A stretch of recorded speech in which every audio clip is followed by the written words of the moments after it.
You right? What a great march! What a great turnout! Right, I'll try and keep it brief. Most people who know me knows I can't keep things brief, but I've written it down, so I'll really make sure I can do it as brief as possible. So a big thank you to Yes We Care and everyone involved in the event to really put on such a great thing for Dundee, the Yes City, of course. So I'll just start. I'll read through my notes and stuff. So after an epic night at the Count in Dundee, I slept most of Friday, the most difficult of days, you know, and it made further heartbreaking when my oldest son asked me the next day, did we win our country back yet? And I just said, no, not yet, but soon. And I still want the kind of society in which every child, even those currently born into the most desperate poverty, can grow up in Scotland, in which every person benefits from our nation's wealth. I still want all these things. I still want a society where people are truly equal, have access to the same services and enabling opportunities to pursue their ambitions in Scotland. A society in which all citizens hold equal respect and recognition of all the people of Scotland who make up such a great country. And a Scotland which provides access to enhanced public services, free childcare, free NHS at the point of use, universal free education based on the ability to learn, not the means to pay, and going beyond current policies to a country where citizens have equal access to a range of services that empower their communities, their lives, and create a positive outcome for the most vulnerable and disadvantaged in society. And that's a lot of stuff that's going on just now with Yes We Care and all the other groups that are involved. So the point of the alliance going forward, you know, the 45% Facebook groups didn't mean much to me. The conspiracy theories and the stories, all that kind of thing, it didn't mean much to me. It wasn't going to help me get through anything. It felt like it was denial, that we were simply just not able to understand that we just didn't convince enough people in our argument.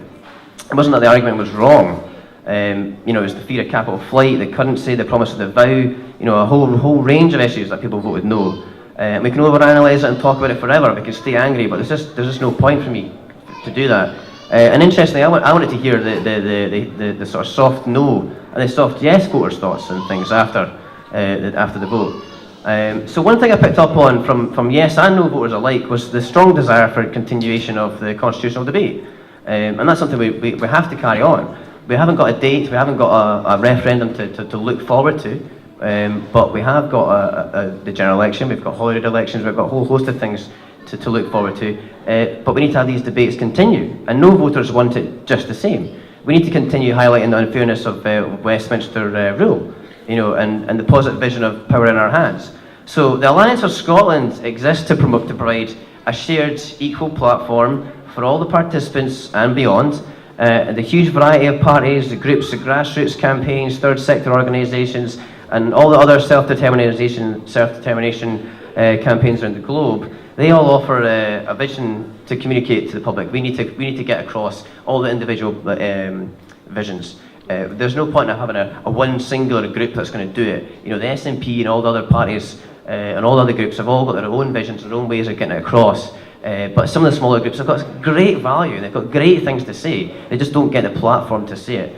And now the referendum's gone, they've kind of lost those opportunities. So the Alliance promotes all these unique viewpoints of a better Scotland, furthering devolution, creating a fairer society, and ultimately how independence for Scotland would look in the future. And we open an open platform to show each participant's vision and the shared vision of all of us that we had a glimpse of on the 18th of September. So, I mean, all these groups and parties, they brought great ideas and abilities that not one alone had by itself. So it really has to be a case of how do we get across to the public going forward all these different ideas. It can't just be a case of vote SNP and then we'll get these things happen. We all have to continue having our identity and work together. And when Nicola goes back to Westminster to ask for another referendum in a few years, we'll already be winning. And that's the idea. We have to continue the campaign. So our first political convention is in January, set to be one of the most exciting national political events of its kind since the referendum. It's right here in Dundee, and it'll be the chance to engage with a huge number of stalls and staff from Yes Connect, Business for Scotland, Yes We Care, Commonweal, Plaid Cymru, the SSP, the SNP, the Greens, anti-fracking groups, Spirit of Independence, Scottish Unemployed Workers Network, Radical Independence Campaign, to name but a few. We'll have access to 4 high-level debates in a question time format with audience participation chaired by journalist and broadcaster David Torrance. And this is the confirmed speakers, and this is what's really exciting. We're going to put on a convention that it's only £5.50, there's unwaged tickets available, you can come for the whole day, you can just come and see certain speakers and a range of debates. So we've got people like Colin Fox in the SSP, Chris Law, who you'll see later on, David Coburn, our fabulous MEP from UKIP, he's coming along. Well, we've got to debate these guys, we've got to get them in a room to challenge their arguments. Patrick Harvey from the Greens, Pauline Hinchin from the Greens, Jill Evans from Plaid Cymru, Robin McAlpine, Commonweal, Ian McWhirter, the journalist, Bruce Fimi, the comedian, Gordon McIntyre-Kemp from Business for Scotland, Craig Murray, the British Ambassador, John Curtis, the professor from Strathclyde University, Cat Boyd from RIC, Tony Cox, John Cardle, Jimmy Black from the SNP, Peter Kelly from Poverty Alliance, Alan Grogan from SSP. I mean, I could go on and on. These are all confirmed speakers. So it's a great event. And there's a whole bunch of exciting workshops as well, which will be running concurrent with the debates. So for only £5.50, unwaged tickets available. Get on Facebook. You can buy tickets, they're available now. Go to our Facebook page, you get a link to Yes Connect. Dylan will be talking more about Yes Connect, which later on, I'm going to mention too much about it. It's a very exciting project. And all the profits that we're going to make from this, from the convention, after our significant costs, we're going to set up a political cafe in Dundee.